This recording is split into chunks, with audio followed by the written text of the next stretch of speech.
All right. Good morning, afternoon, or evening to you wherever you are in the world today. We are about to kick off the first session of the first track for IEEE VR 2020 Day 3. My name is Rick Scarbez. I'm coming to you live from Melbourne, Australia this morning. And this session is Embodiment 2, the second session at IEEE VR this year on embodiment. We have 5 really great talks for you this morning. The first of which is called Engaging Participants in Selection Studies in Virtual Reality from Difeng Yu from the University of Melbourne. With All that, right. whenever you're ready, go ahead and take it away.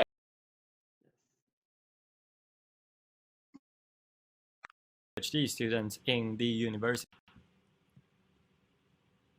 Alright, so hello everybody, I'm Difeng Yu. I'm currently a first-year PhD student in the University of Melbourne. It is really nice that I can give you a talk online about my paper, Engaging Participants During Selection Studies in Virtual Reality. So first of all, I would like to thank my collaborators, Kushi, Benjamin, and also my advisors, Tillman, Eduardo, and George. So we know that target selection, including the selection of objects, meals, and buttons, is one of the fundamental tasks in virtual reality. Thus, the selection studies are extremely prevalent in VR research. Researchers conduct these studies to evaluate and compare different interaction techniques, gather empirical evidence for pointing models, and attempt to understand user selection behavior.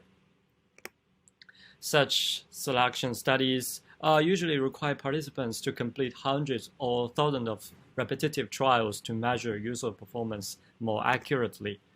So in a typical selection trial, as you can see here, participants are asked to select a single color target, normally a sphere, possibly among a set of distractors in a VR environment. So given the repetitive and tedious nature of many such experiments, participants are likely to become disinterested with the task at hand. So as a result, we think that participants might get disengaged from the selection task and perform poorly, which can influence the study results. So actually, the challenge of participant disengagement in VR selection studies was first, to the best of our knowledge, mentioned by Wingrave and Bowman in their early work. So yeah, in their work, they found that initially participants were motivated to perform well in order to, not fail the researcher. However, after a period of time, when the participants become disengaged, their main concern was to complete the experiment so they can leave.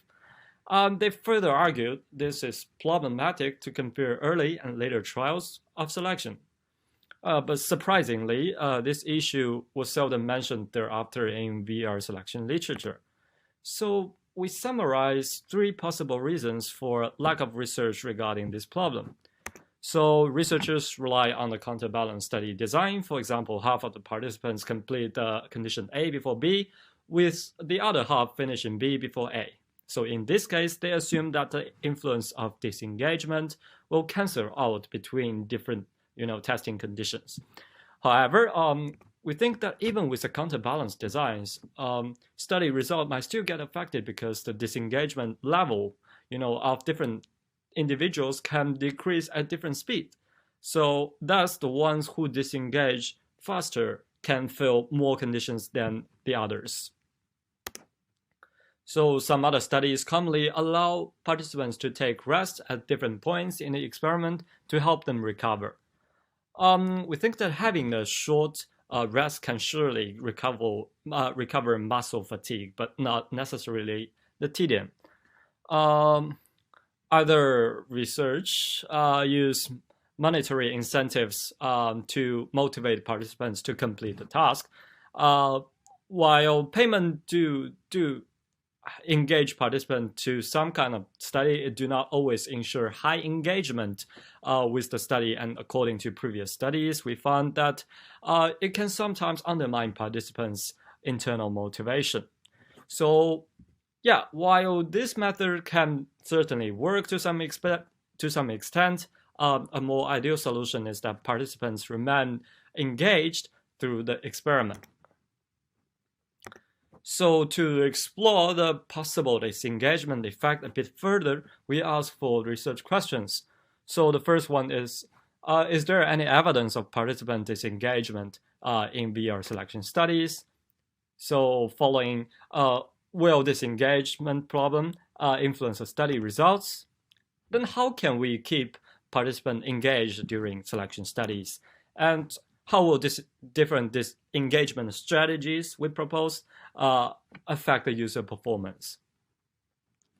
So to understand these questions, we conduct a user study comparing 4 motivational strategies and a baseline, which mimics the traditional selection study settings.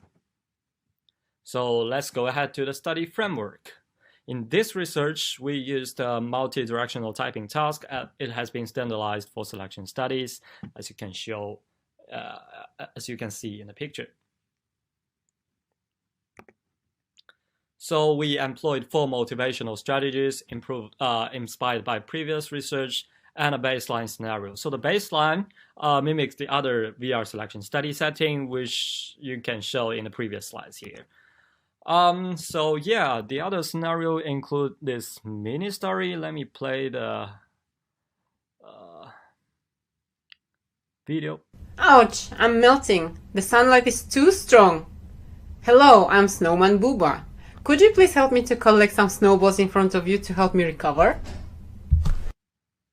Yeah, so the scenario contains a mini story to motivate participants to complete the experiment. So the snowmen, which become larger because of the collected snowballs, show up between the resting period and request users to get more snowballs.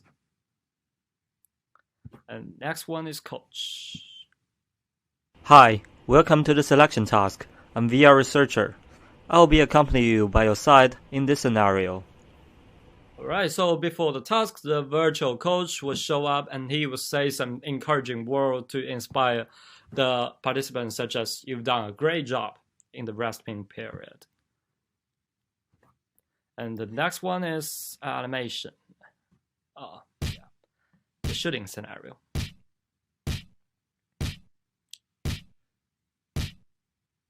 So yeah, the animation and particle effect, the explosion of target, will trigger when the user selects the right object in that scenario. So the sound feedback is also a bit different from the other scenario, just to immerse the participant a little bit further into the scene.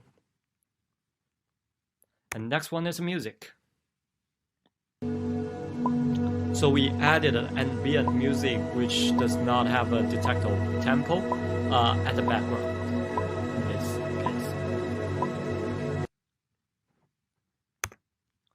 Alright, so the measurements will include the time and error of selecting the target, the throughput, which is a unified term, combines both speed and accuracy trade-off, the SAM questionnaire, which try to measure the emotion of the participant, and the engagement scale, NASA TLX.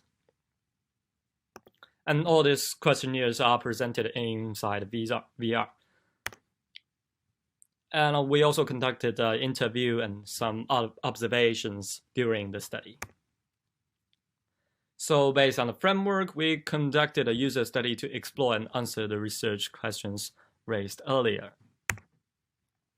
So the study actually employed a 5x6 within subject design with 2 factors. There are 5 scenarios and 6 blocks. Each block contains 60 repetitions. There are totally 40 to 50 minutes, which is similar to other selection studies. So we recruited 21 participants from diverse educational backgrounds from local university campus, but only 20 of them were taken into account, as we will discuss this later. Why? And here comes our study procedure. So in this presentation, I will, mainly discuss the result from the study according to the research questions. But before that, one point worth mentioning is that our results show that overall trend of the selection time, across the whole study, kept decreasing, right? First figure here, and there is a sudden increase of the error rate in the second picture, and the throughput kept increasing. We identified two possible reasons for this. First, learning effect, right? The participants get more familiar with the controller and they are able to complete a task faster and more accurately. However, a learning effect alone do not explain the rates of error rates, especially the increase around sequence block 15. So the second reason might be that participants were somewhat disengaged from the study at that time and therefore shifting the speed and accuracy trade-off by ignoring some of the errors. So for the first research question, is there any evidence of participant disengagement in VR selection studies? Our answer is yes, which is based on three evidence. So as shown in the table and the picture, the throughput of the baseline scenario dropped significantly in the last 4 blocks, while this is not the case for other scenarios like music, shooting, and coach. This indicates that overall participants were not able to maintain their initial performance in baseline scenario. So our results from user engagement questionnaire and interview also suggest that participants could get disengaged in traditional VR selection study settings.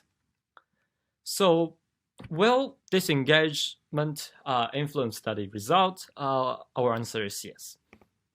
So in baseline, user performance dropped in the last few blocks, as shown in the last picture, right? Here.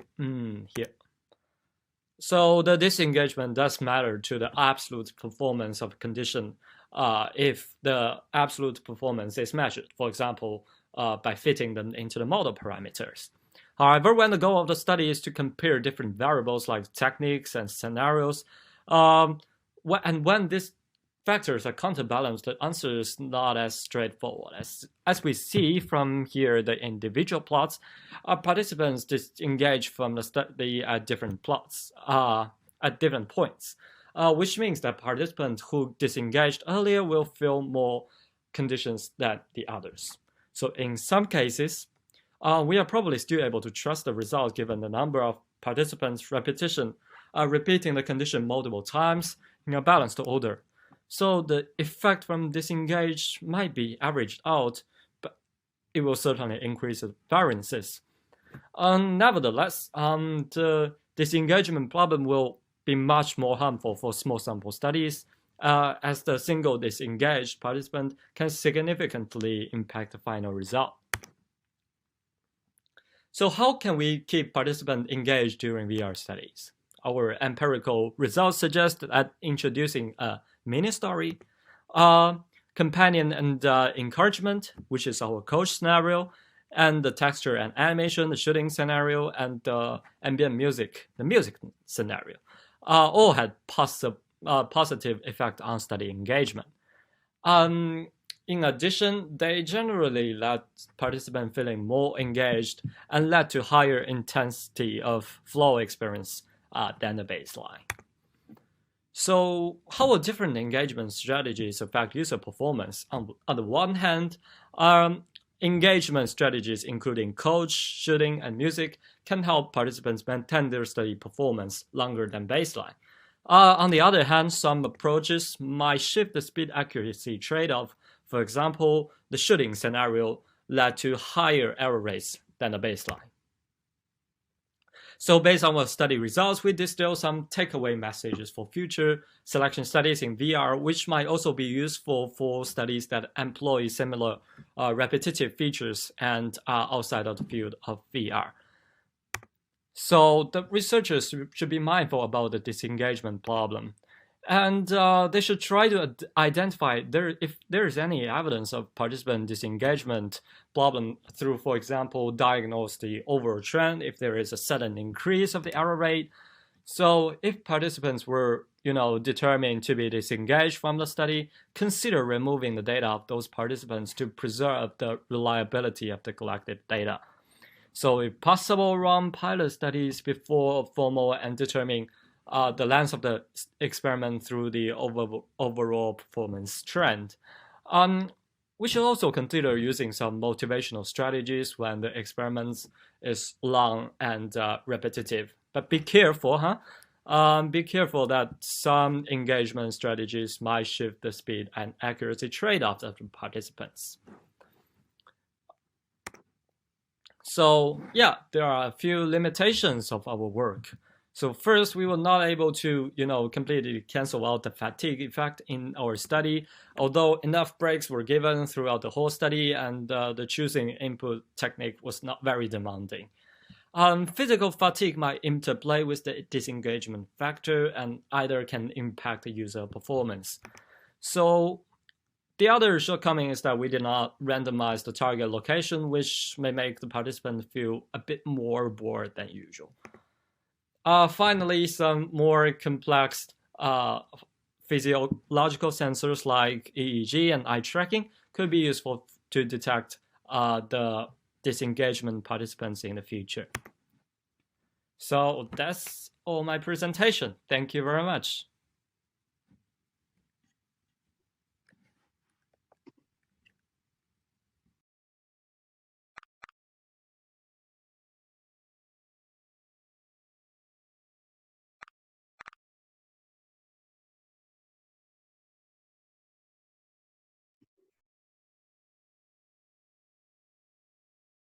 Sorry, I cannot hear. Sorry, thank you very much for your presentation, Difeng. That was very interesting. We've got some questions in Slido. So if you were not already aware, viewers, it is possible to ask questions in Slido. Just use the tag IEEE-VR 2020.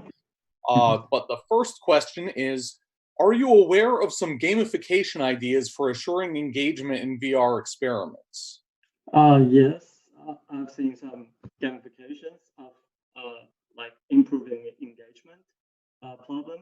But we are thinking about is this gamification method didn't compare how it will improve the speed accuracy trade-off, for example, and also how it will be compared to the baseline scenario with like the normal task settings.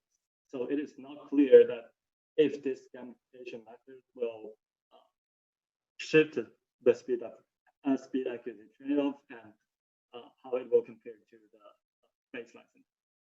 So that's one of the motivations of why we study.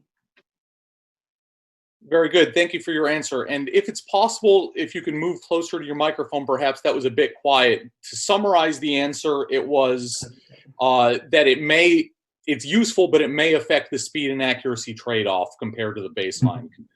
Yeah. How can I? All right, on to the next question.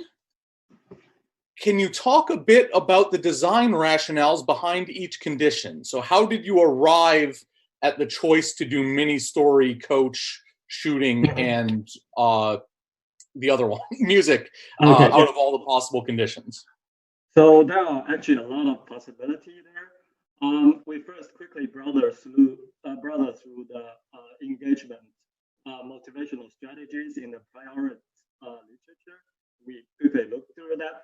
And what the design aim is that we don't want to actually shift the speed accuracy trade-off of participants when doing the thing. So, for example, for the snowman scenario, we design a snowman only appear during the resting periods and only before the participant actually trying to do task. And also for the coach scenario, the encouragement words will only appear during the resting period instead of the main selection task time. So to choose different method, our goal is not to intervene the speed accuracy trade-off, but also like make the engagement a bit higher. Very good, thank you. Thank you. And one final question from Slido. Do you think that some of the strategies you used could change the user selection behavior?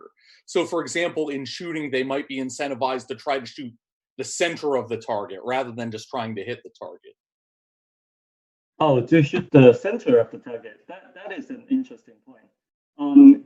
I haven't analyzed the data in terms of, if they are shooting the center of the target, but I think that will be a very interesting perspective to look at. Maybe in the future, it might change the endpoint distribution which record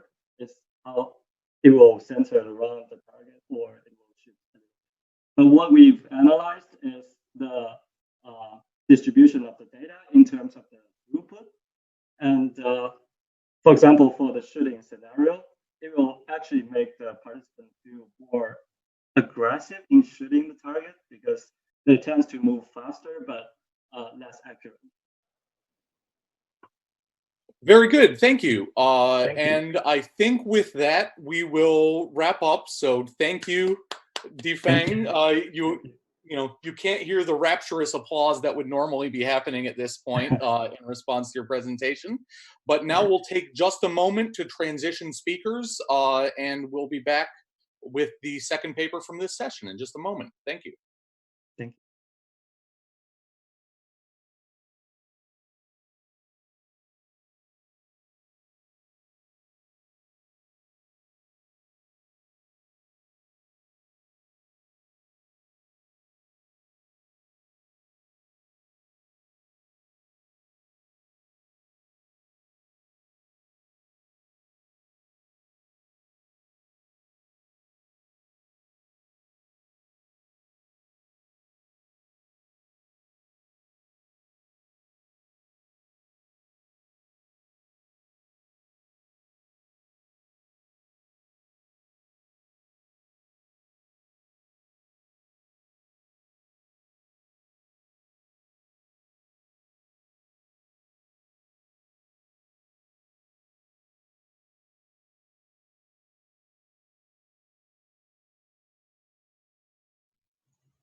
All right, thank you very much for your patience, because you will now be rewarded with the second paper in this session, which is titled The Effects of Virtual Hand Representation on Interaction and Embodiment in HMD-Based Virtual Environments Using Controllers. And the speaker is going to be Christos Louiakis from the National and Kapodistrian University of Athens and the Athena Research Center. With that, over to you, Christos. Hello everyone, thank you for the kind introduction.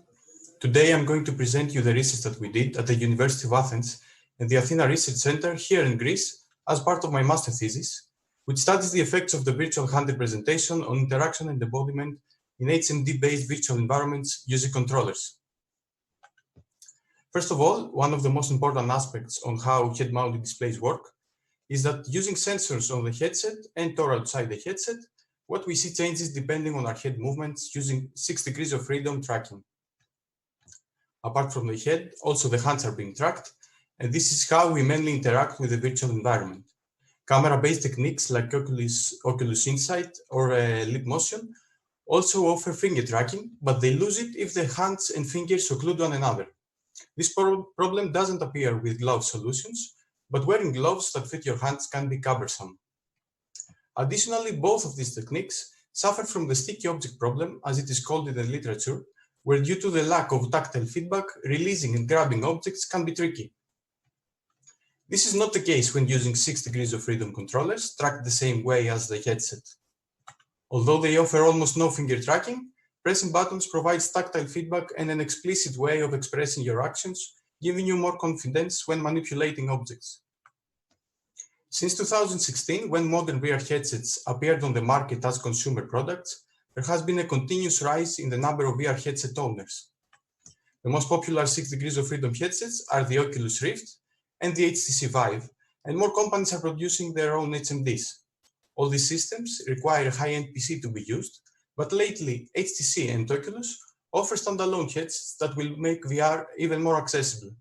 So we can safely assume that the number of VR headsets will grow even more in the future. Additionally, these systems use controller tracking with a very similar button layout. One touchpad or thumbstick and some buttons that can be pressed using the thumb, one trigger on the bar using the index finger, and one grip button on the side using the middle finger. Despite the widespread use of VR systems and the similarities that they have, there is limited research that has been published focusing on handheld controllers. On the other side, there is a substantial research regarding hand tracking without controllers in VR, such as lip motion or gloves. Also, lately, the sense of embodiment and the virtual hand illusion when interacting with the virtual environment have been studied. To address this shortcoming, we explore the effects of different virtual hand representations on interaction and the user sense of embodiment, inspired by the work of Arzelaghe et al. In 2016, but in our case using controllers and not a camera-based technique. In their work, using an Oculus Rift and Motion, they explored the effects of the virtual hand representation in the senses of agency and ownership when users perform the simple task of grabbing and positioning objects, which is one of the most common interactions we perform in real life and in VR, and while facing obstacles that could pose a threat to the virtual hand. Their results show that the sense of agency is related to the virtual hand control and the task efficiency, while the sense of ownership is mainly related to the visual appearance of the virtual hand. The research questions we set out to answer are three. The first one is, does the virtual representation of the hand alter the sense of agency when using handheld controllers? The second is, does the virtual hand representation alter the sense of ownership when using handheld controllers?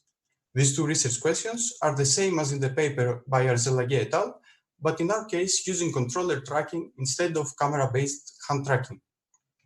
The third is, how are the senses of agency and ownership affected when using handheld controllers compared to existing research results that don't use them?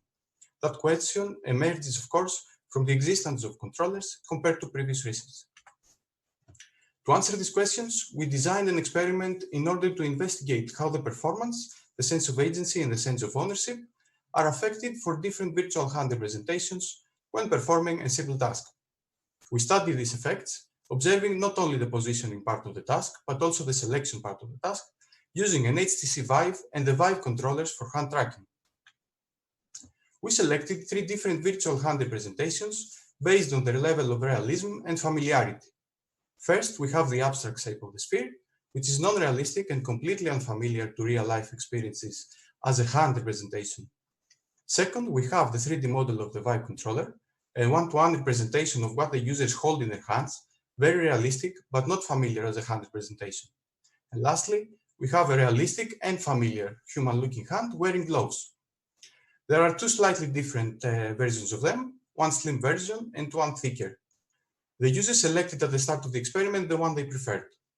Also, the hand was the only representation that was animated, responding to the user's button presses. When the experiment starts, the users find themselves in an empty virtual room. They are asked to look forward, keep their body straight, and stay still to measure their height using data from the headset. Then they are asked also to bring forward their dominant hand to measure its reach and determine if the user is left or right-handed. This information are then used to adjust accordingly the height and the length of a virtual table with a square surface that appears in front of them, as well as the position of a hole on the side of the table, left or right, depending on the user's handedness. 9 cubes are also evenly spread on top of the table, creating a 3x3 grid with the possible target objects for the task. During the task, one of 3 obstacles or no obstacle at all is present. The 4 conditions were selected based on 2 properties, if they are threatening or not, and if they're solid or not. We have the no obstacle condition, the brick wall obstacle, the barbed wire, and the electric current.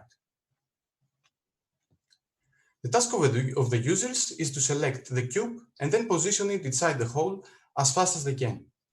The first step to do this is to press a green virtual button that is in front of the table to mark the beginning of the selection part of the task, as well as the whole task. When they push this using the virtual hand, one of the 9 transparent cubes becomes non-transparent. The users then identify the target and approach it with their virtual hand. The moment they touch it, it gets highlighted, and that means it can be grabbed by pressing the trigger button.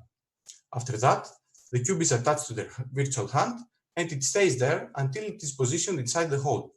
The hole has the same shape and almost the same size as the cube, so it requires accuracy to place it in. When it is placed correctly, the cube falls inside, and then all transparent cubes appear again so that the task can be repeated until all the cubes are selected exactly once.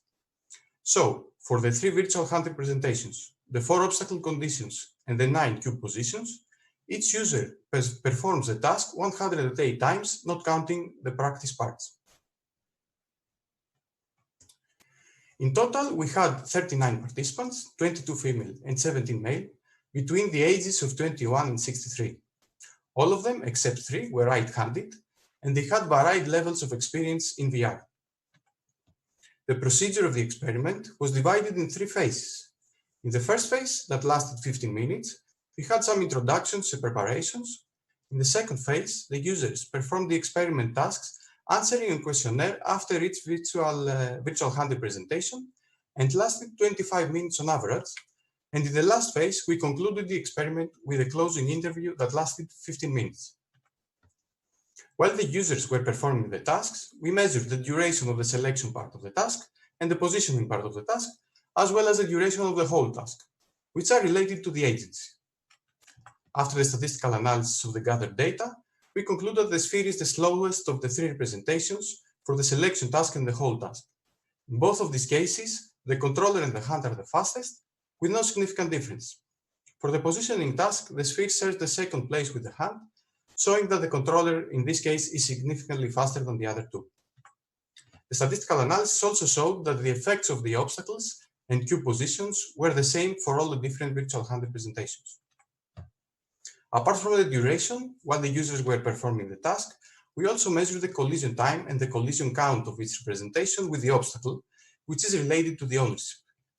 Collision time is the total time a representation was touching an obstacle, and collision count is how many times a representation got in touch with an obstacle. Although the hand exhibited the shortest collision time, it also exhibited the biggest collision count. For the statements of the questionnaire that were expressed by the users after each presentation session, the only ones that had significant difference were related to the hand, all in regards to the sense of ownership. The first was, I felt as if the representation was an extension of my own body. The second was, I thought that the representation could be harmed by the virtual obstacle. And the third, I tried to avoid the electricity obstacle while performing the task. The users were also asked during the interview after the experiment their opinion about the most efficient, the most vulnerable, and their favorite representation. Even though the hand was considered the favorite representation by 49% of the participants, followed by the controller with 23% and the sphere 20%, it was considered the most efficient only by 18% of the participants. The most efficient was considered the controller by 38%, followed by the sphere 31%. In terms of the most vulnerable representation, the hand was by far first with 74%. Some interesting responses that we got from the users during the interviews about the sphere were that it was described like aesthetically pleasing, fitting the virtual environment, playful or fun, but also unnatural and alien. Some of the users tried to find familiar metaphors for this neutral interaction paradigm of the sphere, thinking that it works like a magnet or like a pirate's hook. About the controller, its relation to the physical world was positively commented by about 30% of the participants. It felt like a tool and not like an extension of the user's body. When facing the obstacles and threats, it provided a greater sense of safety, as they stated. They also said that it was like playing a game and that it was fun. About the hand, more than half of the users explicitly stated that it was the most realistic and the most familiar representation in terms of interaction. For this reason, the hand performed worst in comparison to the user's expectations. It didn't behave exactly as I expected, as they mentioned. So, regarding the research questions, the results show that the sense of agency does not seem to be affected by the virtual representation. This is contradictory with the actual performance we measured, where there are significant differences. Additionally, regarding the sense of ownership when using controllers, it is definitely altered depending on the virtual representation. This is supported by both the quantitative and the qualitative data. And lastly, about the comparison of the senses of agency and ownership when using controllers and when not, there is a difference in the results related to the sense of agency with the abstract representation, the sphere, and also there was the same agency of the same sense of agency produced between the different representations, which is not in agreement with existing research. In terms of performance, we also have different results, since the realistic representation of the hand was very efficient, but the abstract wasn't. On the other side, we had the same results for the sense of ownership, where the realistic representation of the hand produced the strongest sense of ownership. To summarize, when using controllers while interacting in a virtual environment, none of the virtual hand representations stood out in terms of the perceived sense of agency. Non-realistic and unfamiliar representations don't appear to be suitable for use with controllers, since the sphere had the worst performance and didn't generate a strong sense of ownership to most of the users. Although in previous research, without controllers, the hand had the worst performance, it seems to be the better solution when using them, since the perceived sense of ownership is significantly better than the others, and it performs almost as good as the controller representation. The only occasion where this is not the case is on precise positioning tasks where the controller outperformed the others. We hope these results will contribute towards a more effective design of interactive virtual environments.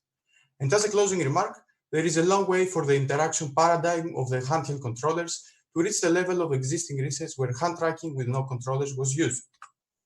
On behalf of my co-authors, I would like to thank all the people that contributed to this research, and also thank you for your attention. Thank you very much, Christos, for an excellent talk. We've got some questions from Slack, so I'm just going to go ahead and jump right into them, if that's okay. So the first question is from Carlos Marañas, who asks, how did you decide the values to multiply by when creating the table? So I assume that what he means by this question is, how did you decide on the dimensions of the stimulus? First of all, we calculated mathematically how the reach affects, how the user's hand reach affects where the cube that's on the other side of the table can go. And then we did some test sessions where we had 4 users, and we fine-tuned this result from the mathematical calculations. Very good, thank you. We also have some questions from Andrea Bonch from Aachen University in Germany. And I'm going to sort of squish these 2 questions together, if that's all right, because one is about whether there would be a difference between sitting and standing participants from the Argelaguet paper to your paper, and also just generally whether there would be a fatigue effect, and if you think that affected your results at all. First of all, between the different sessions that we had for the different virtual hand representation, there was a break that we asked them, they answered to the questionnaire. So there was, a resting, let's say, 5 minutes between the virtual hand representations. Now, this is a very good point for the differences between the previous work from Azrelaye regarding the standing and the sitting. I don't know if it will affect, maybe it will affect the results, but we went with this design, with this experiment design, because this is the most common way people are interacting with virtual environments while they are standing. So this is why we chose this setup. All right. Thank you very much for your responses. Thank you very much for an excellent talk. I will clap on behalf of your massive audience in the Twitch stream. And with that, we will take just a minute to set up the next presenter, and hopefully you're still with us when we come back.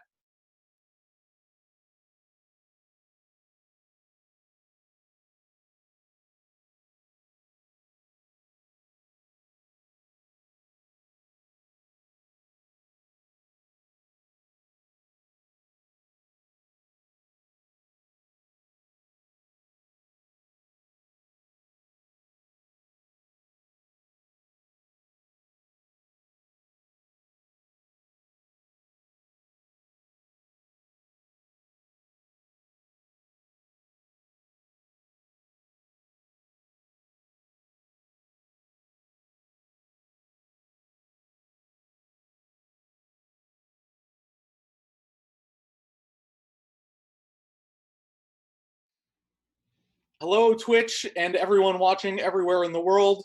Thank you for your patience. We are now back and about to have the 3rd presentation in Embodiment 2 at IEEE VR 2020.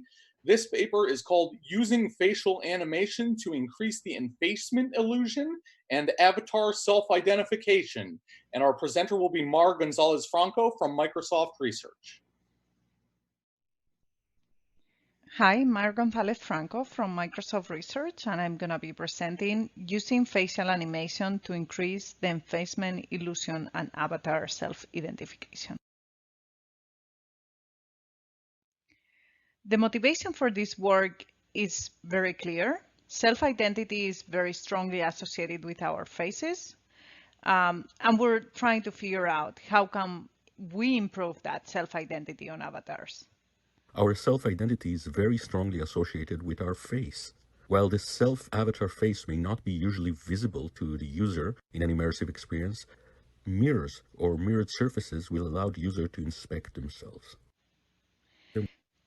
So, and not only that, we will have many social interactions with other people, and it's important that we feel this self-identity, the avatar, it's representing us. One obvious way to increase self-identification with avatars is to create avatars that look alike. So there are pipelines that you can use to create avatars that look like you, and then use them in virtual reality. I want to enter a bit more of detail of how much this lookalike avatar is self-identified. And there have been some studies using electrophysiological recordings and electrodes on the visual cortex show that virtual faces produce similar P200 responses after seeing an avatar of you, and it's very similar to seeing a picture of you. And there are more details on this paper in Frontiers in Human Neuroscience about that. Another possible way to explore self-identification with avatars is to go all the way to the root of how do we perceive this avatar to be our own. And that is body ownership illusions, right? When you go through this visual tactile or visual motor stimulation and create this illusion that the avatar is your avatar, do you also increase your self-identification? And how can we use that to increase in better ways this self-identification? So one of the most known ways to produce body ownership illusions is through visotactile stimulation. It's based on the rubber hand illusion. There is a synchronous tap between the hand of a participant and a rubber hand that the hand of the participant is behind a curtain, and the person starts perceiving like the rubber hand is their hand. The same can be done with visomotor stimulation, that is body tracking, and the avatar moves as you move, and you start having that illusion also of body ownership and embodiment. And indeed, these theories of body ownership illusion have been used for creating face ownership illusion and effacement illusion. And for example, visual tactile stimulation of you looking at another face later creates a stronger self-identification over that face. The way generally this has been measured, and for example, in this paper in Social Neuroscience, it's a good example of effacement illusion, is after this stimulation, either synchronous or asynchronous, you place people in front of a morphing video that morphs from the participant face into the avatar face or the mannequin face, and you ask them to stop the video whenever this face doesn't look like you anymore. And you also throw the video, or you show the video in the other direction from the avatar into the person, and you ask them to stop it whenever it starts looking like you. There is something interesting about this, is that there will be different times. If you have a stronger self-identification, you will be more tolerant with the new face morphing into yours, and you'll stop the face later. So that delayed in the time in which you respond, it is considered to be a self-identification trigger. Another way to create a stronger self-identity is in the same way as before, through visual motor stimulation. So you have head tracker for the face, facial tracking, and that transfers into an avatar, and that will increase your self-identification. So here we go further, and we want to explore a bit more what other ways we can have to increase self-identification on avatars when we have possibility to include facial expressions. We create an experiment with 3 different conditions. Still face, in which you're interacting in front of a mirror with an avatar that never moves the face.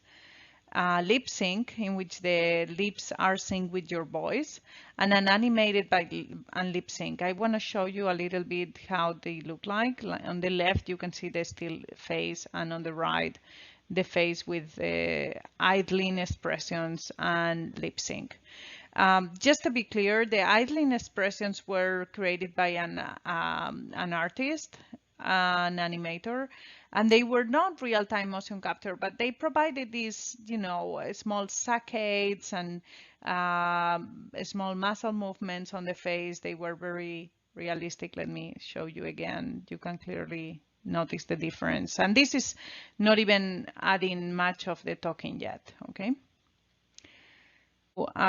We then went on to measuring which one of the different conditions was creating a stronger self-identification. One way to do that is to do a morphing, as they did in the previous effacement illusions with the touching on a face. We do a similar thing.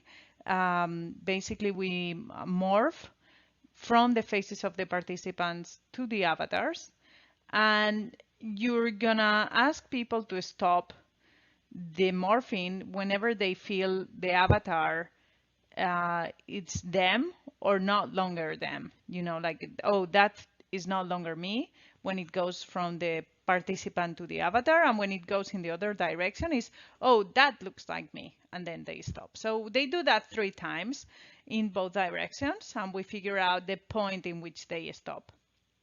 Another metric we had is during the interaction, which you will see now, it's kind of like a pep talk. We measure the gaze as of where people were looking at. That was estimated from the HMD direction raycasting, not directly eye tracking. And finally, we had some embodiment questions regarding how much people felt embodied in the different conditions. The task was very clear. We did first the morph baseline. We figure out where people thought the avatar stopped looking like them or not. Then they performed the task inside virtual reality for each condition, in which they are asked to repeat sort of a pep talk in front of a mirror, and they are asked to move and to sort of act like if they were actors trying to convince someone. Then we do again the morph to see if the exposure has changed their performance and self-identification, and then we do the questionnaire. Experienced 3 conditions. In still face condition, participant completed the experiment while the avatar face remained static. In lip sync condition, the avatar lips were moving in real time according to the speech of the participant. You might never fail. In the scale I did. In the scale that I did.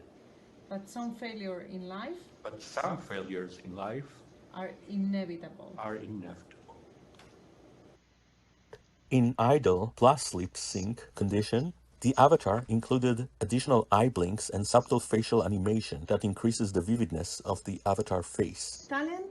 Talent and intelligence never inoculated anyone against the caprice of the fate.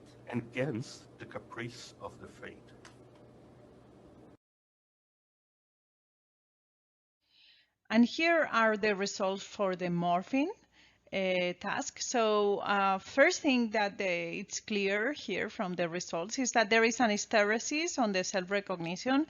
The hysteresis, it's a very normal effect on material science. For example, when you change in temperature from one direction to the other, it will happen at different temperatures. And here is kind of similar. So when you're moving from the self to the avatar, your press naturally sooner as this is no longer me, then when you're moving from the avatar to the self, it will take you longer to press, oh, that looks like me. And that won't align. It won't be always 50-50. In fact, there will be a gap. And the hysteresis in itself already tells you a lot about the self-identification. And how you have room to bring them together.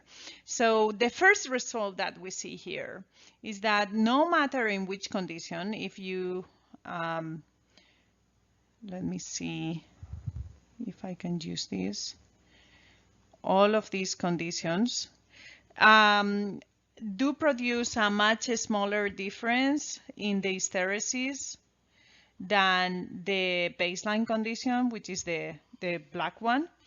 And that is significant. So there is a better self-identification on the avatars when you are after the embodiment, no matter which condition. But then if we go directly to the results here, we can see that the still phase did not create such a strong self-identification as compared to the lip sync and the animated lip sync in the in direction, which is from the avatar to the self.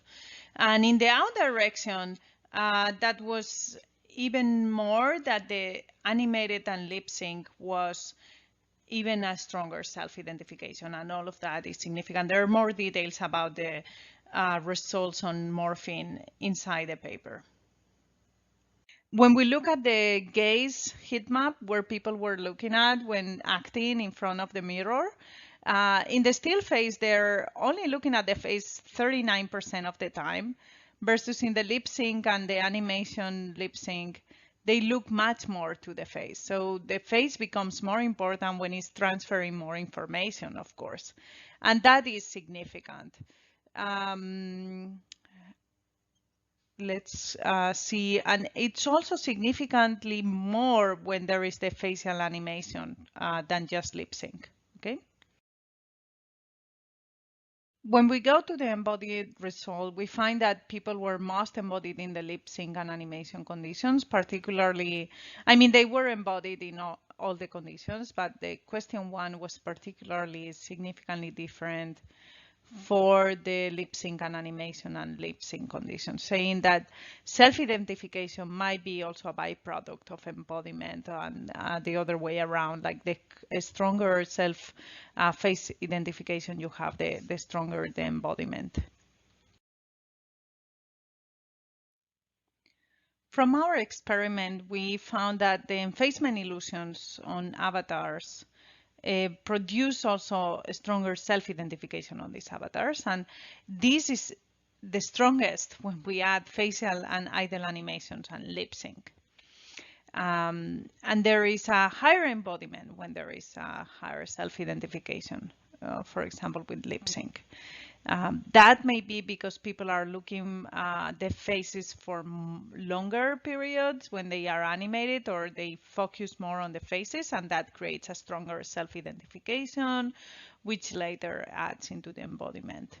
And so there are interesting effects on the effacement illusion that go beyond just self-identification. They transfer into embodiment, and they transfer at where people look at during interactions, and this might be also relevant for telecommunications or any social interaction in which you want people to look at the other person's faces.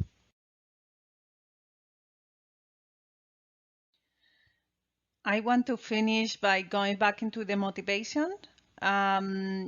The main idea here was we wanted to explore how can we improve self-identity on avatars, and we showed that you can have lookalike avatars, and you can have a very good motion capture of the facial expressions, and that will help you in self-identifying yourself.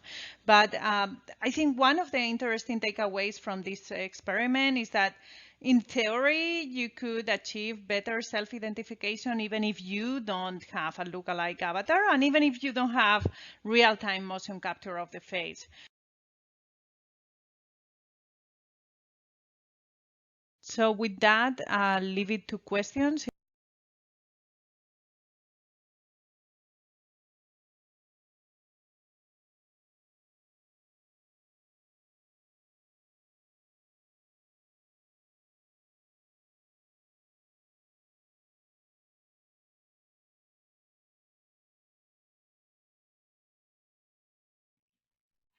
All right. Thank you very much for an excellent and fascinating talk, Mar. We've got a couple of questions on Slido, so I'm just going to go ahead and jump over there.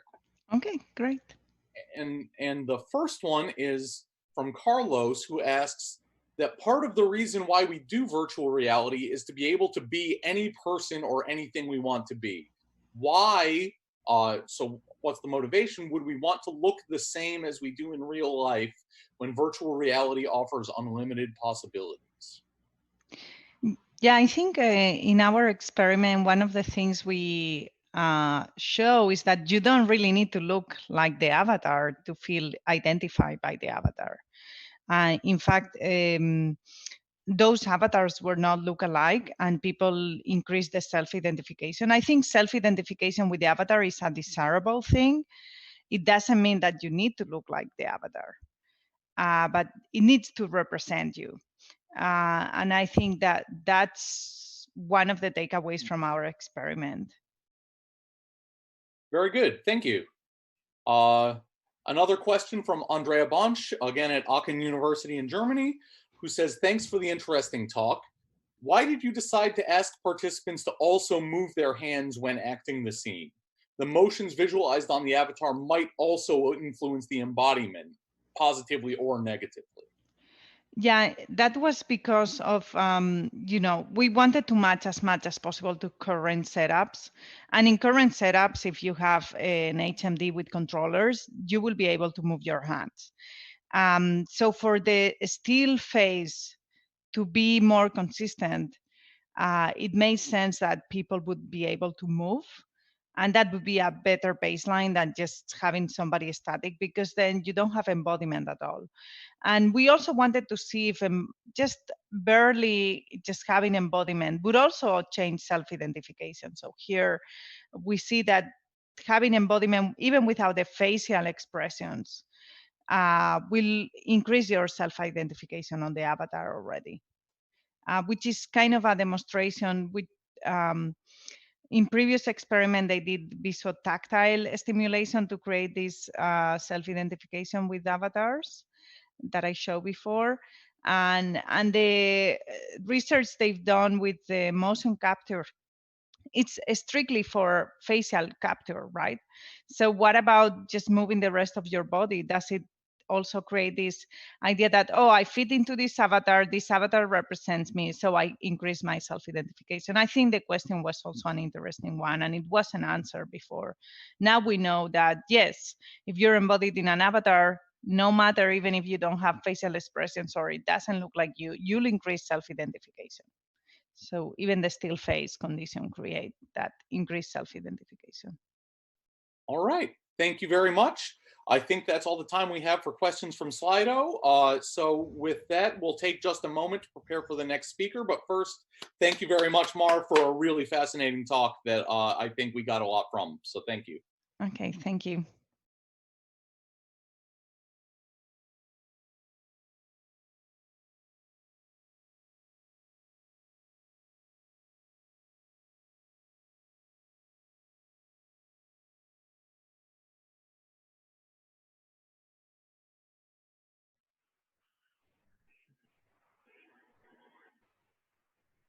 No worries. We are back, and thank you very much for your patience. We are getting on to the fourth talk in this session, Embodiment 2 at IEEE VR 2020, all online, all the time. And this paper is Comparative Evaluation of Viewing and Self-Representation on Passability Affordances to a Realistic Sliding Doorway in Real and Immersive Virtual Environments. And the speaker is going to be Ayush Bhargava from P-Lime Interactive. With that, Hello everybody, my name is Ayush Bhargav, and today I will be presenting my work on body scale self-avatars and the perception of passability through doorways in the real world and VR. As we all know, the spatial information we gather from our environment helps us understand what actions we can engage in. These actions are referred to as affordances or action capabilities. Research has also stated that affordances are more task relevant as they expect the users to act in terms of their own capabilities. In general, affordances change based on our body as we move and grow. In 2009, Stefanucci et al. Investigated how changes to the body affect estimates and affordances. They reported that simply having participants stand with their arms out made the environment look bigger to them and affected their perception of passability. In a study comparing the passability judgments in the real world and VR, Gauss et al. In 2010 reported that there were no significant differences between the judgments in the real world and VR. They reported a critical ratio of 1.08 in real world and 1.16 in VR. However, it is important to note here that this study was done about 10 years ago, and also the HMD used at that point was of lower fidelity and lower field of view. Therefore, it is important to understand how newer HMD devices and graphics capabilities affect how affordance judgments like passability change in VR as compared to the real world. Now, as VR becomes more accessible and varying levels of avatars are used, it is important to understand how the presence of these avatars affects affordance judgments and perception in VR. Looking at research on self-avatars, in 2013, Baraku et al. Studied how embodying a child avatar versus an adult avatar of the same height affected perception of size of objects. Interestingly, they reported that participants who embodied a child avatar overestimated the size of objects rather than the adult, even though they're the same height. In another study by Priyankova et al. In 2014, participants embodied an overweight or an underweight avatar, and the authors reported that the participants' judgments of estimations and affordances were actually affected by the avatar they embodied. Previous research has also looked at the presence of self-avatars in VR and their effect on affordance judgments.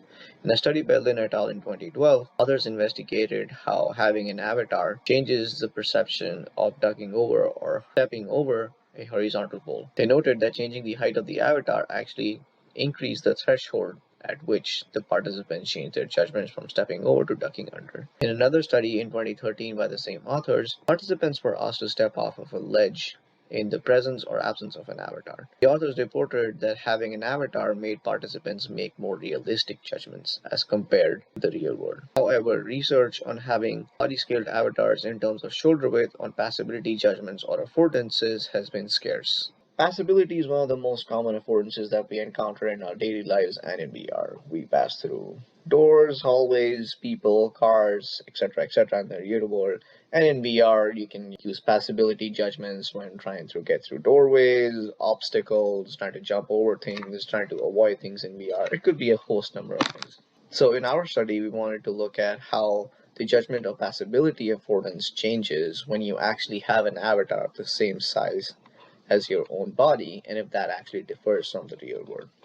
So participants simply judge the passability of an adjustable doorway in the real world, and another set of participants did the same in VR with and without an avatar that was the same size as their own body. So there were two research questions that we wanted to explore. One, how do passability judgments from fixed distances differ between real-world and virtual reality simulations? And two, how does the presence of a body-scale self-avatar affect passability judgments from fixed viewing distances? So for our study design, we basically had three between subjects conditions: the real world, VR without self-avatar, and VR with self-avatar. And we used 13 different door widths that were displayed 5 times each for a total of 65 trials per participant. The door widths ranged from 0.7 to 1.3 times the shoulder width of the participant with 0.05 times increments. We had a total of 52 participants, 16 in the real world, 18 in VR no avatar, and 18 in VR avatar. For our device setup, we used an HTC Vive head-mounted display with 110-degree field of view, and to generate the avatar, as I'll explain in the future slides, we basically used 5 HTC Vive trackers, the headset itself, and 2 HTC Vive controllers. And we used a PC with Intel i7 processor, NVIDIA GTX 1080, and 32 gigs of RAM. And we use Unity and Blender to create the environment and set up the simulation. So for our experimental apparatus, we conducted the experiments in a room that was 7.5 meters long and 4.5 meters wide. We had a sliding doorway apparatus at one end, which basically had a 0.9 meter opening and a sliding door that we could use to adjust that opening. We also had a starting line and a judgment line. The judgment line was 2 meters away from the door, and the starting line was 2 meters away from the judgment line, further away from the door. For the VR environment, we basically created a replica of this room in Blender and basically overlapped this room onto the real room with the help of tactile feedback and visual angle subtended between the VR and the real world. To map the virtual room onto the real room, we basically position the virtual environment onto the real environment, and then we use the HTC Vive controllers to try and tap on different parts of the door and the room and see if that tap actually matched the real world tap. So for example, we would try and tap one edge of the door in VR and see if the controller actually hit that particular edge at that particular point in the real world. If there was a mismatch, we basically calculated an offset between the two and added that offset onto the virtual world, so we would shift things so that everything would overlap. So for the second step, which is visual angle subtended, we basically set the door to a particular opening in the real world and then did the same in VR. And we stood at the judgment line or the starting line, and we looked at the door in the real world. Then we put on the headset and we tried to figure out visually if the virtual door opening overlapped with the real door opening. All doorways were verified this way. Here is a picture of the real world environment and the virtual world replica. Both the openings in the pictures of the real world and the VR environment represent the exact same door width, and as you can see, they are very similar to each other. Moving forward to the avatar generation system, for the avatar virtual reality condition, we basically placed two trackers on participants' feet, two trackers behind the elbow, which is what you see in the picture on the left, and one tracker on the lower back.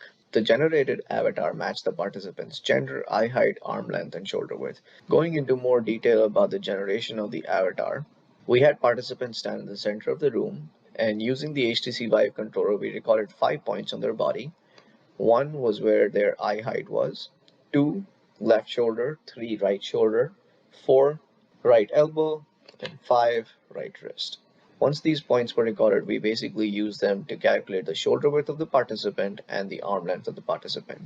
Once this process was complete, we simply had participants wear their trackers and stand in a T-pose.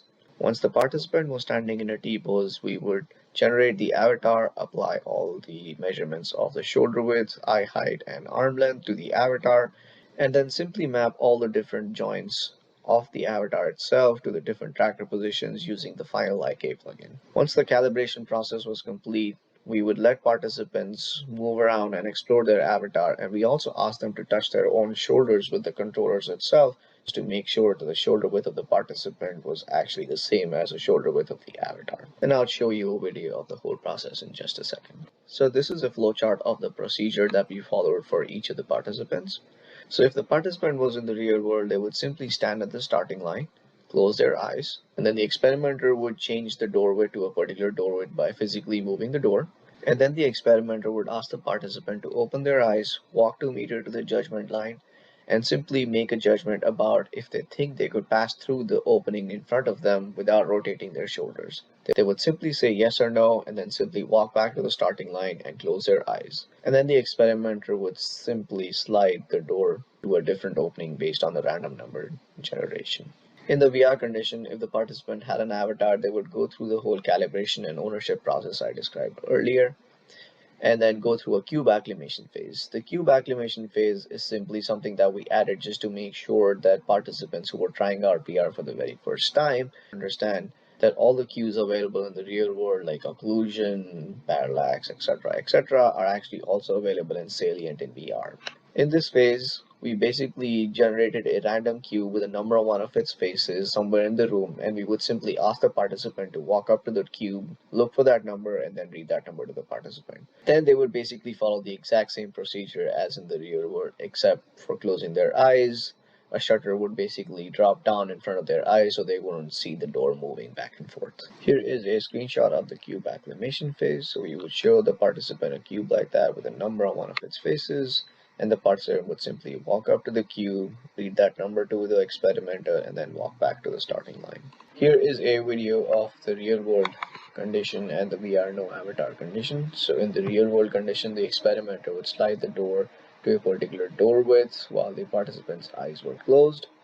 Then the participant would simply open their eyes, walk to the judgment line, and then make a judgment about if they could pass through the door or not.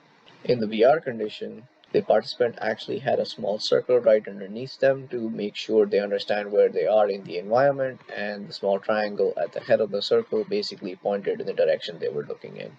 So in the VR environment as well, they would start behind the starting line, and then instead of closing their eyes, their view would be blocked by a GUI screen like that while the door width was adjusted, and then they would basically do the exact same thing as the real world, where they would walk to the judgment line, make a judgment, and then walk back. Here is the video for the VR condition with an avatar.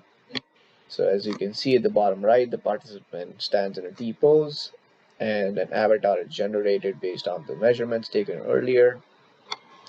And then the participant is allowed to move around, check out their avatar, touch their shoulders to make sure it's the same size.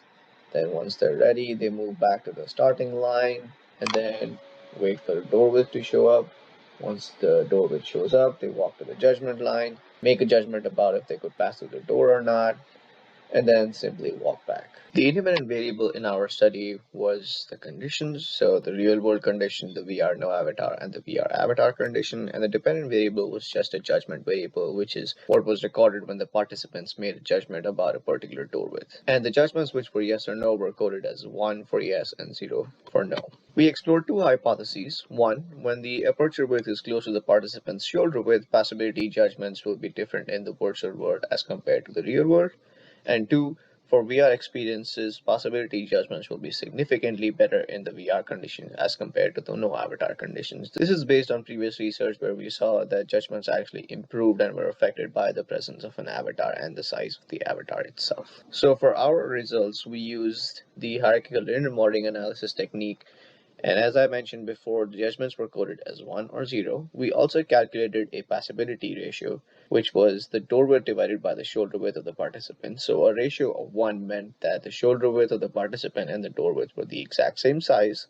A ratio less than 1 means that the door width was smaller, and then the ratio greater than 1 means that the door width was larger. With respect to the demographics, there was no difference between the gender distribution across conditions or the shoulder width. The embodiment scores for only the avatar condition, since that was the only condition there was an avatar, was 1.81 on a scale from 0.3 to 3, which is a medium high score. Talking about the judgment variable, we see that as the door width increased, participants were more likely to judge the doors to be passable in all three conditions, which is great because that tells us that the system that we built and the effort we put in to overlap the system actually work, and the judgments are actually being scaled as the door width increased in all three conditions. When the ratio was close to 1, participants in the real-world condition were more likely to judge door width as passable compared to the VR no avatar and VR avatar condition, which means that there's actually a difference between the real-world condition and the VR condition. So this supports our first hypothesis, which says that the judgments will differ between the real world and the VR condition. However, looking at the no avatar and avatar conditions in VR, there was actually no significant difference between conditions, which contradicts what previous research has said when it comes to avatars and affordances. One reason for this effect could be that the avatars we used only tracked 8 points on the body, so it could not mimic complex shoulder motions like shrugging. Therefore, not being able to replicate those shoulder movements could have affected the participants' possibility judgments through the doorway. Now, looking at the critical ratio, which is the point at which a participant's judgment changes from yes to no or no to yes, for the real world, the critical ratio was actually less than 0.9, which is different from what previous research has suggested. This could be because of various different reasons. One of them is that we actually used percentages of the participant's shoulder width rather than specific measurements like 2 centimeter or 3 centimeter between judgments. Another reason could be that we actually measured participant judgments at a much closer distance as compared to previous research. Also, for our experiment, we actually used a realistic doorway. Previous research also suggests that having objects similar to what we are used to seeing in the real world actually affects our judgments. So just looking at a realistic doorway could have affected judgments in the real world rather than seeing poles, which is what was used in the previous research. When looking at the critical ratio for the VR conditions, we see that the VR avatar, no avatar conditions are very close to 1, which is actually closer to what has been previously reported. So in conclusion, we see that users engage in body scaling similarly in VR and in the real world. However, judgments differ in VR as compared to the real world when measured from a fixed viewing distance. Seeing a synchronous virtual body from a first-person perspective does not seem to significantly affect aperture passability. And as I mentioned before, one of the limitations of our work is that We could not mimic complex shoulder movements, which could have possibly affected our judgments. Another limitation of our work is that we did not actually test our avatar system against any other systems like mocap or other motion capture suits. With that, I thank you for attending this talk, and a big thanks to all my co-authors listed here. I will be taking questions now.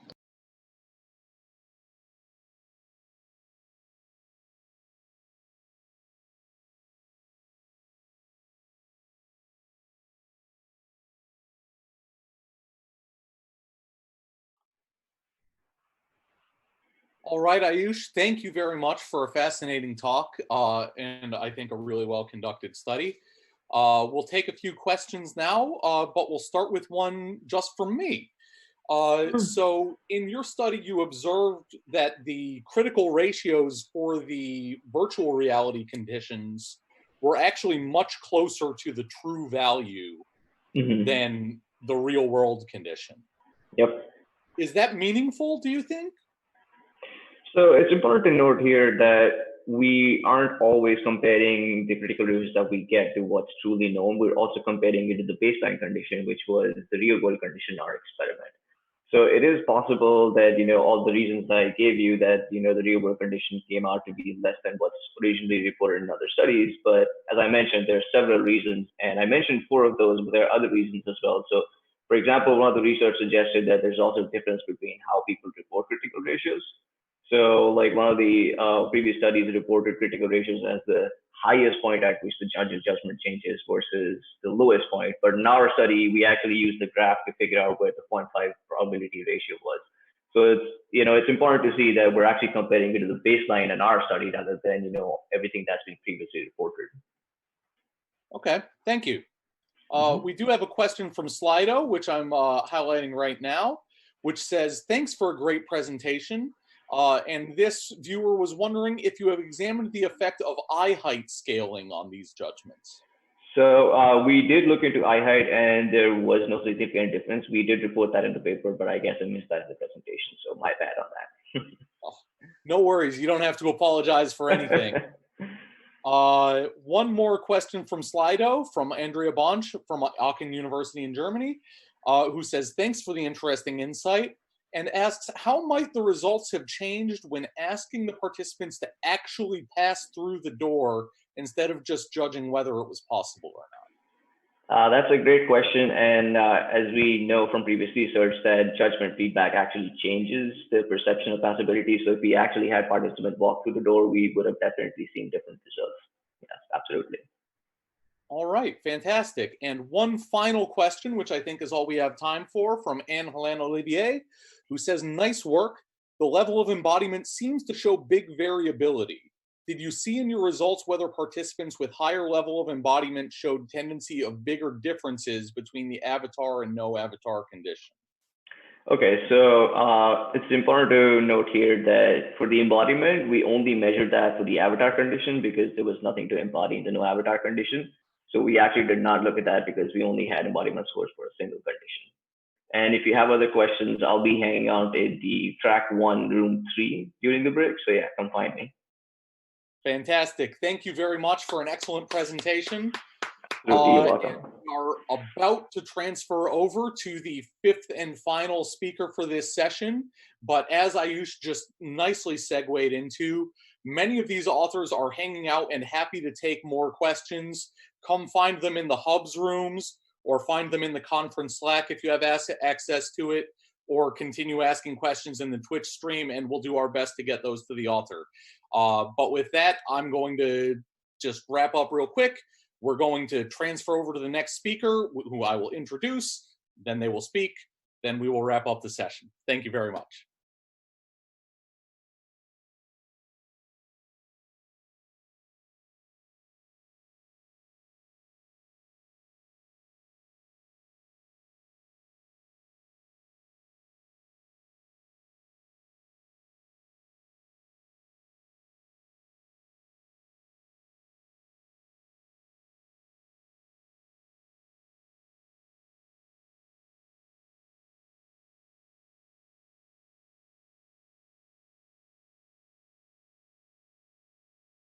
All right, we're back. Thank you very much for your patience. And as I said, we are about to have the fifth and final, but by no means the least worthy presentation in this session, Embodiment 2 at IEEE VR 2020. And that paper is by Dr. Pang-Soo Kim at the University of Central Florida. And the title is Reducing Task Load with an Embodied Intelligent Virtual Assistant for Improved Performance in Collaborative Decision Making. With that, we'll take it away.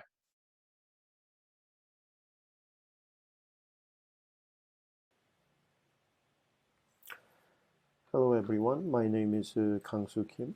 I'm a postdoc researcher at Synthetic Reality Lab in the University of Central Florida.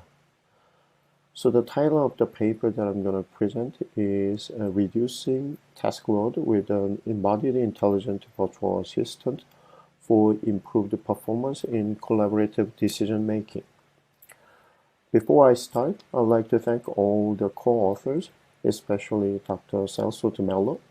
This research was initiated by my internship with Celso at U.S. Army Research Lab West in 2018, and since then he and I led this project together. Also, I'd like to thank our funding agencies, Office of Naval Research, National Science Foundation, and U.S. Army. So, life is a continuous process of decision making.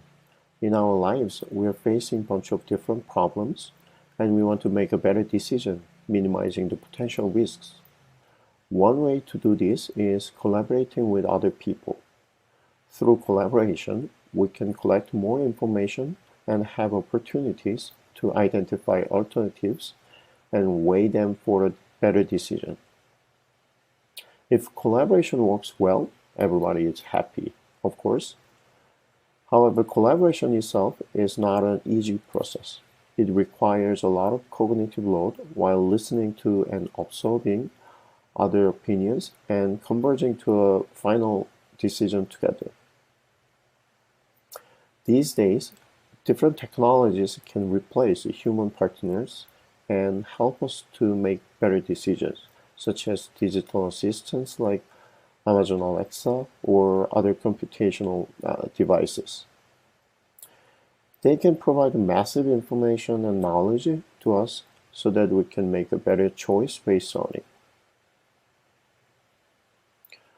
Among those technologies, today I'm going to talk about an embodied intelligent virtual assistant in augmented reality, regarding the potential opportunities in better persuasion and decision making, based on its unique capability to convey social and emotional signals using the visual embodiment and nonverbal cues. Embodied virtual humans have been actively used in different applications: military simulation, clinical therapies, receptionists, medical training, and so on and so forth.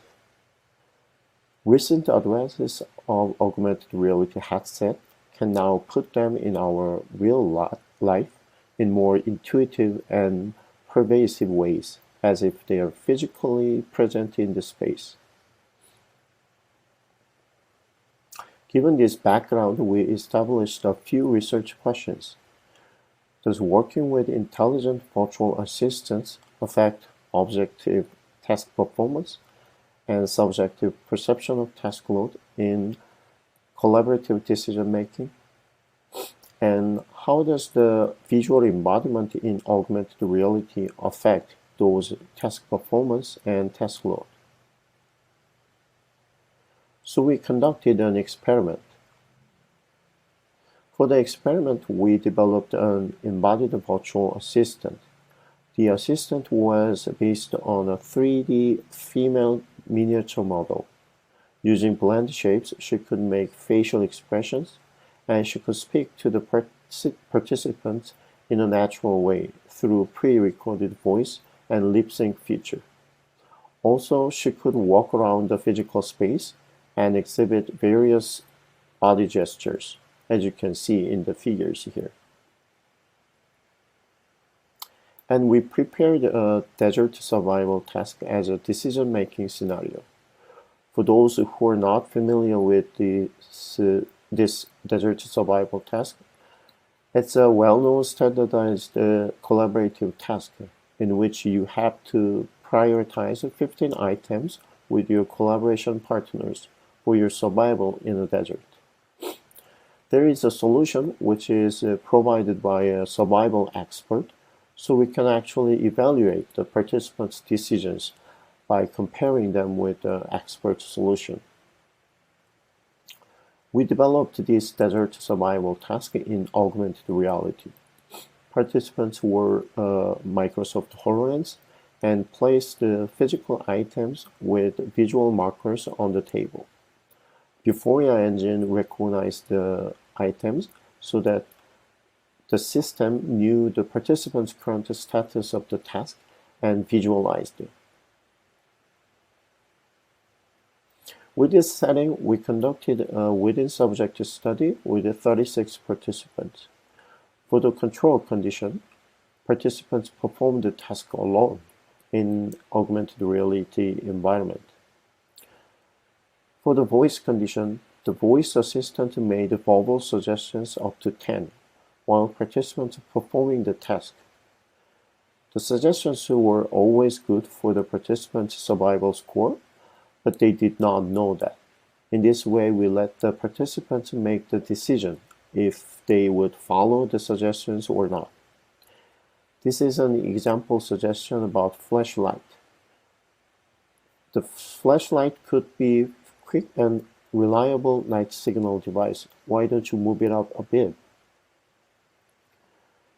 For the embodied assistant condition, it's the same as the voice condition, but the assistant appeared with a visual body and walked towards the item she suggested and performed the appropriate gestures while making suggestions. Here are the procedure and measures. Once participants arrived, we calibrate the Microsoft HoloLens for them, and there was a practice session so that they could get familiar with the AR interface. And the actual experiment started with the participants performing the desert survival in one of the 3 conditions. Once they completed the task, we collected their survival task score as a performance measure by comparing the participants' decisions with the expert solution. Then we completed questionnaires, which we collected their subjective perception of the task load and the assistant's social presence and social richness. While social presence is the sense of being together with the virtual assistant, social richness is more like perception of communication media richness. For example, how social, sensitive, or personal the assistant was perceived. Then participants performed the same task 2 times more in different conditions. And we asked their demographics and prior VR or AR experience before finishing the experiment. Here are the results. For the task performance, we found the participants' survival task scores were improved in both voice and embodied assistant conditions compared to the control condition. The improvements were 19% and 17% for the voice condition and the embodied condition respectively. For the task load, participants reported the lowest task load score for the control condition, where they could just purely focus on their own voices without external interruptions.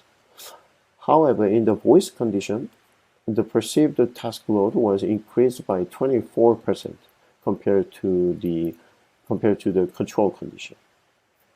Interestingly, in the embodied condition, the perceived task load was significantly reduced back to the level of control condition. So we further looked into the subdimensions of the task load measure, which are 6 different categories, and we found interesting changes in 3 categories. Participants with the embodied assistant reported much lower scores for mental demand and effort categories compared to the voice assistant.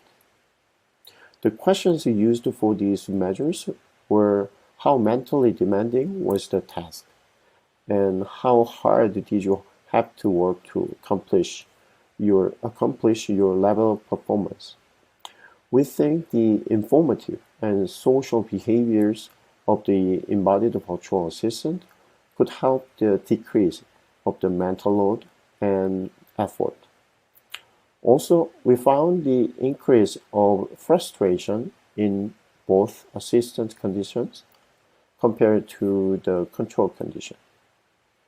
In this case, we asked how insecure, discouraged, irritated, stressed, and annoyed were you during the task, meaning that dealing with other opinions and suggestions is still challenging in both conditions. Regarding the social presence and social richness, participants reported higher scores for the embodied conditions compared to the voice condition, which means that they felt as if the assistant was physically together with them and more personal in the embodied condition. We could understand how participants perceived the embodied assistant by their qualitative feedback, which also supported our findings. They thought the embodied assistant with nonverbal cues could provide critical information and knowledge that they wouldn't have thought of for the survival task. And also, the embodied assistant was perceived as a collaborative human partner. For example, they said, 2 heads are always better than 1, or it felt like I was communicating with another, more knowledgeable person. In conclusion, we investigated the effects of an intelligent virtual assistant visual embodiment with nonverbal behaviors in collaborative decision making. And we found the embodied assistant could help to increase the task performance and maintain the lower task load while providing the increased social presence and social richness. We will continue researching on the effects of embodied assistant in different situations while improving the quality of verbal and nonverbal dynamics and comparing with other forms of AI entities.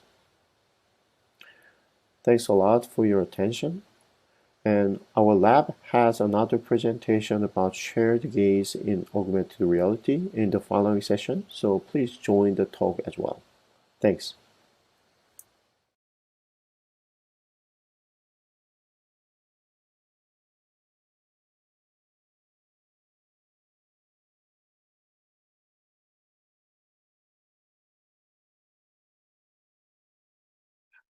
All right, fantastic. Thank you very much for an excellent talk, Kang-Soo, and a really interesting presentation. We've got a couple of questions in the Slido feed, so let's just go ahead and get started. So first, from Valentine, do you think that your results could be disrupted by an uncanny valley effect from the virtual assistant? Yes. I mean, in a short answer, yes. By the way, thanks a lot for the interesting question. But I mean, that's actually what we're actually moving forward in terms of the future research, because we believe the interaction with this existing the assistant that we built is not as like smooth as like a real human interaction. So we wanted to improve more dynamics, like not only the verbal but non-verbal dynamics, so that both direction between the virtual assistant and the real human participants will be more fluent. So I think I should admit the interaction at this point is not like realistic, as realistic as like a real human interaction. So definitely the uncanny valley would be like play some role when we actually build the virtual human, really realistic, very close to the real human. So that might change the result, I guess. Very good. Thank you. I actually have a follow-up question to that one, because what I was wondering was, because the embodied IVA could walk toward and gesture at the items that she was asking you to pay attention to, was it could the positive effects be really basically due to multimodality? Like, could you have used an arrow instead of a virtual character, and would that have maybe generated similar results? Yeah, that's actually what we actually heard from the reviewers, and also internally we actually discussed that part a lot. So in the follow-up study, we plan to have like a very basic, like a primitive AR component, like a highlight, or like using the arrow mark symbol instead of the embodied assistant, so that we can compare whether these results actually coming from the virtual human embodiment, or just adding the additional channel. But our assumption is kind of like the adding these additional channel, of course, it will help the reducing the cognitive load. But as we found in terms of the social presence or social richness, so the embodied assistant should have some unique benefit in terms of the social connection in that interaction. Okay, very good. Thank you. We have another question from Aubrey Simonson at the MIT Media Lab, who asks, why did you choose a female virtual assistant rather than a male or an ambiguous gendered avatar? Yeah, that's a very valid question as well. And then one of the main reasons that we use this female voice is the existing, like commercialized digital assistant system that people are already familiar with. It. Most of them are female voices. So in some sense, we wanted to generalize these results comparing with the existing platforms. So we wanted to compare these female voice instead of like male or like neutral voice. Very good. Thank you. So there are several more really interesting questions in the Slido, but I don't think we have time for them right now. So please, if you get a chance to look at them, Kang-Soo, go perhaps see if you can meet some people in the hubs or in the Slack to answer their questions. But for now, I'd just like to thank you again for your talk and for your excellent job answering the questions. Thanks a lot. You're very welcome. Thank you also to all of our speakers, not just Kang-Soo, but also Difeng Yu, Christos Louyakis, Mar Gonzalez Franco, and Ayush Bhargava. And before I wrap up, I would be remiss if I didn't thank the conference chairs, who have done a massive amount of work to make this virtual conference happen, especially Kyle Johnson and Blair McIntyre, to thank all of the volunteers, and especially to thank the volunteers who worked on this session, Anton Franzlubers and Nate Newsom, who are in turn handling the audio and video and doing moderation in the Slack channel. With that, I'm going to wrap it up. We are on break for another 22 minutes, at which point track 1 returns with a session titled Perception and Collaboration. Track 2 is 3D UI, Navigation and Flying, and track 3 is Visualization. But for the next 20 minutes or so, if you're able to, hop into the hubs, hop into the Slack, meet our authors, get some more questions answered. And thank you all very much for watching. Thank you for your attention. I've been Rick Scarbez. Have a great day.